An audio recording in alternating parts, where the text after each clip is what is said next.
عدد الناخبين الذين أدلوا بأصواتهم بالخارج 318,033 ناخبا. عدد الناخبين الذين أدلوا بأصواتهم بالداخل 25,260,190 ناخبا.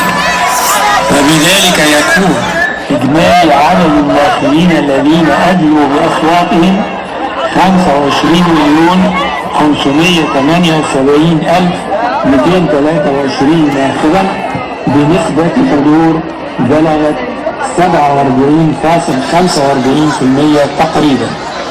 ثالثا، عدد الأصوات الصحيحة 24,537,615 صوتا، بنسبة 95.93% تقريبا، مقارنة بعدد أصوات من أدلوا بأصواتهم.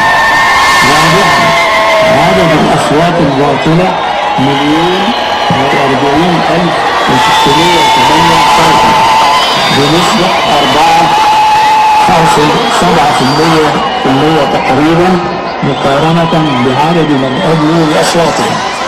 خامسا، عدد الأصوات التي حصل عليها كل من المرشحين: 1. السيد عبد الفتاح سعيد خليل حسين خليل السيسي وشهرته عبد الفتاح السيسي، حصل على 23 مليون.